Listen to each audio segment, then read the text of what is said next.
जी, इस वक्त मेरे साथ पंजाब के जो सरकारी अस्पताल हैं उनका जो पैरामेडिकल स्टाफ है उसके मीडिया कोऑर्डिनेटर मोहम्मद अरशद भट्ट हैं। उनसे बात करते हैं और कल का ये जो इंसिडेंट हुआ है इस हवाले से पूछते हैं और इनके जो मुतालबात हैं उस पर भी बात करते हैं। अस्सलाम वालेकुम भट्ट साहब। वालेकुम अस्सलाम। अच्छा भट्ट साहब, सबसे पहले मुझे ये बता दें कि कल जब ये एहतजाज कर रहे थे वहाँ पर तो आप भी इनके साथ थे? बिल्कुल साथ मौजूद थे जी। और सुबह कितने बजे आप लोगों ने एहतजाज शुरू किया? हमने 10 पे शुरू किया था एहतजाज। अच्छा, 10 बजे आप लोगों ने एहतजाज शुरू किया। और ये वाकया जो हुआ है ये तकरीबन दोपहर कितने बजे का? तकरीबन 10 बजे से हमने शुरू किया और तकरीबन 2 बजे तक देखा कोई हुकूमती नुमाइंदा या सेक्रेटरी लेवल का बंदा हमारे पास नहीं पहुंचा। उसके बाद मजबूर होके इसने हमसे नज़रें चुरा के ये मामला अपना खुदसोजी की कोशिश की है। अच्छा, तकरीबन 4 साढ़े 4 घंटे तक एहतजाज होता रहा। 6 घंटे तक कंटिन्यू। उसके दौरान कोई हुकूमती नुमाइंदा हमारे पास नहीं पहुंचा। अच्छा, उसके बाद जब कोई भी नहीं आया तो इन्होंने ये कदम उठाया तो आप लोगों में से किसी को एतमाद में लिया ये करने से पहले कि मैं अब इस हद तक मायूस हो गया हूँ कि मैं ये कदम उठाने लगा हूँ? नहीं जी, हमें वहाँ से ये मुझसे बातें इसकी शेयर ज़्यादा होती हैं, लेकिन उस वक्त इसका जो प्रोग्राम था हमें पता नहीं था कि इसने साइड पॉकेट में पेट्रोल की एक शीशी डाली हुई है। इसने पहले वैसे आग लगाने की कोशिश की है बगैर ऑयल के। उसके बाद हमने पकड़ा, वो इससे छील नहीं है। उसके बाद ये घूम के पीछे गया है, हमारी नजर उजल हुआ है। उस दौरान इसने पेट्रोल छिड़का है और ये अपना खुसूसी कोशिश की है। अच्छा, मुझे बताएं कि आपको क्या लगता है कि इन्होंने अपनी ज़ाती हालात की वजह से कदम उठाया इतना जज्बाती, या फिर जो कॉज है जो मुतालबात हैं पैरामेडिकल स्टाफ के हवाले से उसके लिए इन्होंने? मैं आपसे पहले बता रहा हूँ कि ये जो नुमाइंदगी कर रहा है ना पूरे पंजाब की, इतना दीवाना और मुखलिस बंदा है, लोग इसको बहुत लाइक करते हैं। जैसे कि नर्सिस और डॉक्टर को वीरल साहब दे चुके हैं, लेकिन जो छोटा तबका है उसको ये अपना ना स्ट्रक्चर दिया है और ना ही अपना को पे के ऐलान किया है। लेकिन मियाँ साहब जो मुझसे वादा कर चुके हैं 90 शारा कायद आज़म 2011 में जो उन्होंने किया था, लेकिन अभी तक ना तो वफा हुआ है और ना ही हमें कोई पैकेज या रिलीफ मिला है। अच्छा, मुझे बताएं जब ये वाकया हो गया कल और मीडिया पे भी खबर चल गई हर चैनल के ऊपर, तो उसके बाद फिर हुकूमत ने इस तरफ ध्यान दिया, फिर हुकूमत की तरफ से कोई आया उसके बाद आप लोगों के मुतालबात के ऊपर उन्होंने नेगोशिएशन? हाँ जी, लास्ट में जब ये 3 बजे वाक़या रूम हुआ ना खुदसोसी का, हमने इसको जनरल हॉस्पिटल शिफ्टिंग कर लिया। जनरल हॉस्पिटल शिफ्टिंग के बाद हमारा एहतजाज कंटिन्यू जारी था। उसके खुदसोसी करने के बाद भी 3 घंटे के बाद एक एडिशनल सेक्रेटरी है असफंद यार, वो तशरीफ़ लाए हैं। उन्होंने फिर अपना आज हमें कॉल की थी बुलाने के लिए। जब हम हॉस्पिटल वापस गए हैं तकरीबन 9 साढ़े 9 बजे, ख्वाजा सलमान रफ़ी का जो मशीर सेहत है वो वहाँ तशरीफ़ लाए हैं। उन्होंने कहा CM ने एक बॉडी तश्कील दी है 3 रुकनी, जो इसके ट्रीटमेंट के लिए है, ठीक है ना। उसमें एक ख्वाजा सलमान रफ़ी का सॉरी जवेद अकरम यहाँ के प्रिंसिपल है और स्पेशल सेक्रेटरी है दाऊद साहब है और तीसरे प्रोफेसर प्लास्टिक सर्जरी की जना गई, उनका नाम मुअज़्ज़म तारड़ है। इसके लिए मैंने कल ख्वाजा सलमान रफ़ी से बात की थी कि इसके लिए माली इमदाद के लिए CM साहब फौरी ऐलान करें, इसको माली इमदाद की अनाउंसमेंट की जाए जो भी देनी है। उसके बाद जो हमारे मुतालबा थे उसका भी फौरी अपना एक्शन लिया जाए और फौरी तौर पर सर्विस स्ट्रक्चर पे पैकेज और हमारे जो दीगर मुतालबा था उनका नोटिफिकेशन जारी किया जाए। अच्छा, इनकी तरफ तो हुकूमत ने ध्यान दिया है, इनको यहाँ पे एडमिट करा लिया। आपने बताया कि रात को जनरल हॉस्पिटल से जिना हॉस्पिटल में एडमिट स्विच ओवर करवाया और अब हुकूमत सारा खर्चा उठा रही है, लेकिन जो आपके मुतालबात हैं उसके वाले सब हुकूमत का क्या कहना?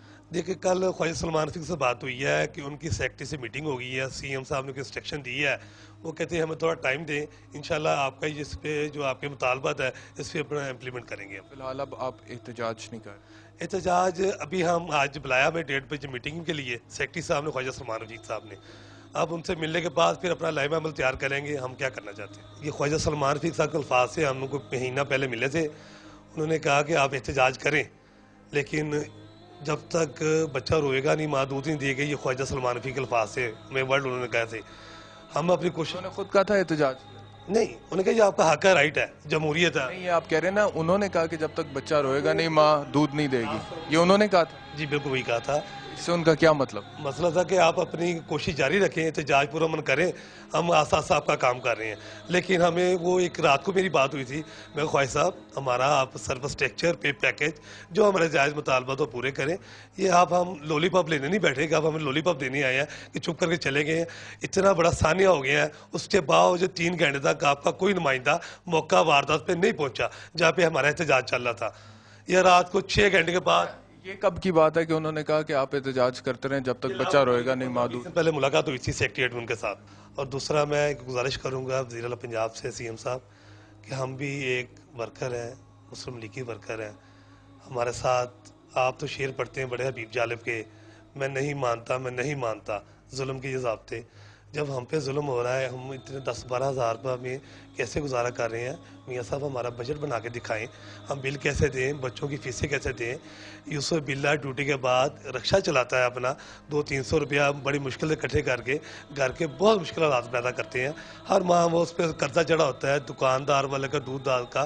तो खुदा के लिए जब सबको पैकेज दे दिया, हम छोटे लोग हैं, आपको दुआएं देंगे। अपनी ड्यूटी के बाद रिक्शा चलाता है जी, ड्यूटी के बाद रिक्शा चलाता है, उसमें 150-200, क्योंकि 9-10 हज़ार में गुजारा नहीं होता करोगे।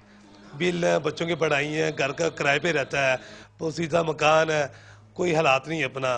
बहुत ज़िंदगी बहुत अजीब बुरे तरीके से गुजार रहा है, लेकिन उसके बावजूद मजदूर कास्ट के लिए इतना दीवानापन है, इतना बासूल बंदा है, अपना ग्रेट आदमी है कि अपनी जान की कुर्बानी देने को दरेग नहीं किया, सिर्फ पूरे पंजाब के हुकूक के लिए कि इनको मिल जाए। ये मुझे याद करते रहे कि मैं कोई काम अपनी कुर्बानी देकर कोई नेक काम कर गया हूँ।